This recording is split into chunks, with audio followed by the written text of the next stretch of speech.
Nih seluruh masyarakat untuk berpartisipasi dalam program Tapera begitu, dari yang sebelumnya terbatas hanya ASN tapi ini diwajibkan untuk seluruh lapisan masyarakat. Seperti apa mungkin Iya. pandangan dari Bu Jadi Afi? sebenarnya ini satu hal yang common di beberapa negara juga melakukan seperti Singapura begitu ya. Tetapi memang kondisi ekonomi kita dan kondisi masyarakat kita yang memang masih belum memungkinkan untuk dilaksanakan pada tahun ini. Kita tahu sendiri di mana tingkat kelas menengah bawah yang cukup besar tidak mendapat BLT, tapi juga dia penghasilannya cukup rendah sekali, itu ada sekitar 75 juta orang. Nah, harapannya Tapera ini kan adalah untuk membangun rumah masyarakat yang kelas menengah bawah agar mereka mampu untuk membeli gitu. Nah, problemnya adalah ketika mereka harus mengangsur dengan suku bunga yang memang masih cukup tinggi, dan yang kedua juga harga tanah kan cukup mahal, sehingga FLPP yang akan digunakan ini kan lebih untuk membangun. Tapi bagaimana apakah harga tanah itu bisa ditahan oleh pemerintah sehingga kemampuan harga yang akan dibeli oleh masyarakat kelas menengah bawah ini memang mampu. Jangan-jangan sudah membuat LFPP yang banyak tidak ada yang membeli. Itu satu ya, karena kemampuan masyarakat. Yang kedua yang harus kita lihat lagi juga saat ini yang banyak membeli itu kan dengan harga 2M. 2M itu adalah biasanya kelas yang sudah punya kemampuan. Nah, itu kan tidak perlu dibantu gitu ya. Jadi memang artinya begini, apakah memang sudah urgent? Kalau kami melihat itu belum sangat urgent pada saat ini. Jadi memang segala sesuatu kebijakan itu harus melihat situasi dan kondisi. Apalagi pengusaha juga, kalau kita lihat beberapa pengusaha sudah mulai, asosiasi pengusaha sudah mulai komplain juga.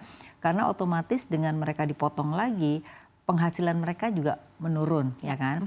Lalu sebagian juga ditanggung oleh pengusaha kan, sebagian kecil. Nah, berarti pengusaha akan terjadi juga beban. Padahal pengusaha sendiri melihat walaupun kredit lagi tumbuh tinggi, tetapi tidak semua pengusaha juga dalam kondisi yang baik-baik saja gitu. Demand dunia juga saat ini sedang menurun. Jadi yang berbasis ekspor pun juga sedang tidak baik-baik saja. Nah, ini yang menunjukkan bahwa sebenarnya urgensinya pada saat ini yang memang perlu dipertimbangkan banyak. Itu. Baik. Menarik sekali Bu Afi tadi seperti yang disampaikan dari pengusaha pada menolak begitu ya untuk kebijakan berkaitan dengan Tapera ini, dan di satu sisi juga dari serikat pekerja juga sama Ibu ya, dari pekerja dan juga buruh keberatan juga begitu. Jadi kompak nih antara pengusaha dan juga pekerja saat ini. Tapi ketika kita melihat mungkin kita akan fokus begitu kepada dampak ketentuan Tapera terhadap industri perbankan. Di satu sisi begitu ya, dengan adanya iuran yang bertambah, artinya kan konsumsi masyarakat bisa berkurang, begitu simpanan di perbankan juga bisa berkurang.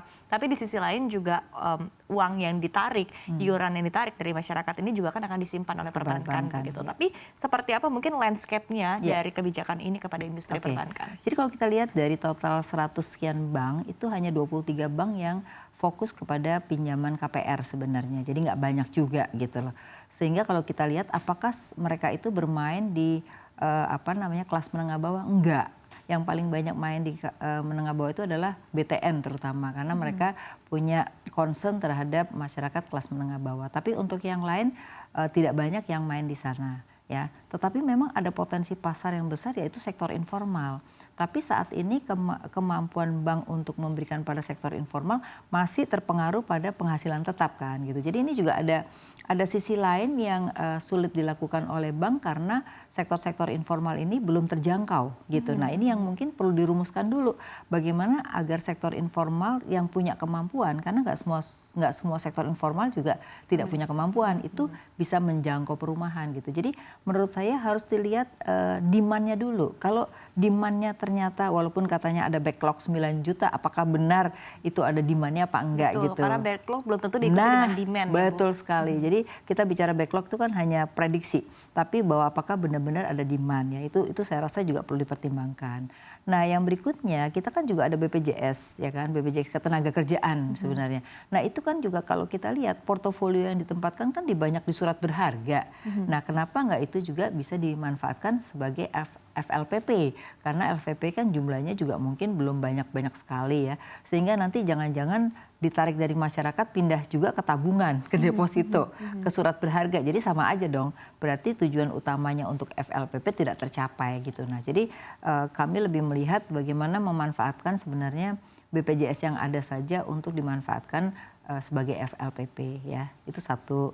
Yang kedua juga apakah dengan pembangunan itu harga rumah tadi selain tanah, yang kedua juga suku bunga. Apakah suku bunga bisa dijamin murah? Belum tentu juga gitu. Karena itu kan mekanisme pasar di mana hanya dibantu mungkin di uang muka atau menahan harga rumah gitu kan. Nah, menurut saya ya kenapa nggak pemerintah aja kasih subsidi gitu. Itu lebih memecahkan masalah dibandingkan harus membangun iuran masyarakat yang akhirnya terbebani dua-duanya gitu. Dan saat ini sedang tidak tepat untuk melakukan itu. Baik, belum dari sisi operasionalnya, kemudian dari sisi untuk pengaturan investasi ke depannya, itu kan juga menjadi sebuah challenge. Belum lagi moral hazard yang beli nanti orang yang punya kemampuan juga kan gitu ya. Karena tidak, nah kriterianya itu kan juga harus membuat lagi kriteria-kriteria baru. Karena dulu saja kita lihat yang ada subsidi saja itu akhirnya dimanfaatkan oleh orang yang sebenarnya tidak wajib untuk mendapatkan subsidi misalnya. Nah ini juga satu hal yang lain lagi gitu. Itu sih. Jadi baik, tapi ketika kita lihat lagi begitu, tadi kan sekali lagi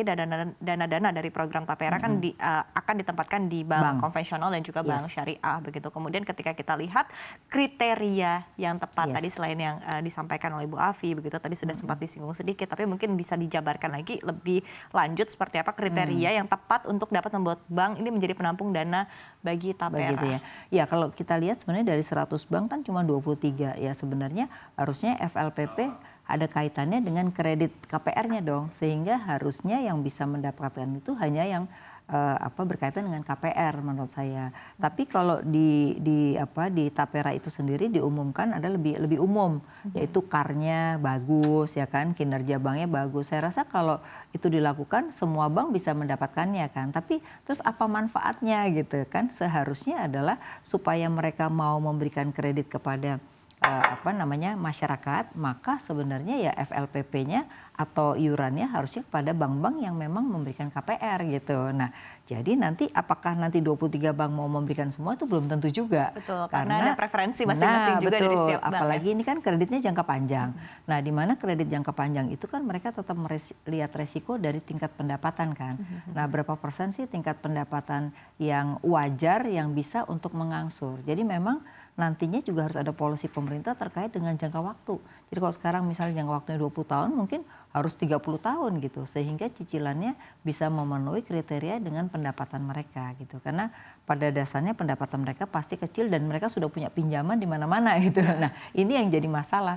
Nah itu yang belum ada data-data yang jelas yang kira-kira apakah benar ada atau tidak. Karena kalau kita lihat Menteri Perumahannya juga masih belum punya data yang lengkap tentang apakah demand-nya memang betul-betul ada. Kalau memang belum, ngapain kita paksakan harus ada Tapera gitu.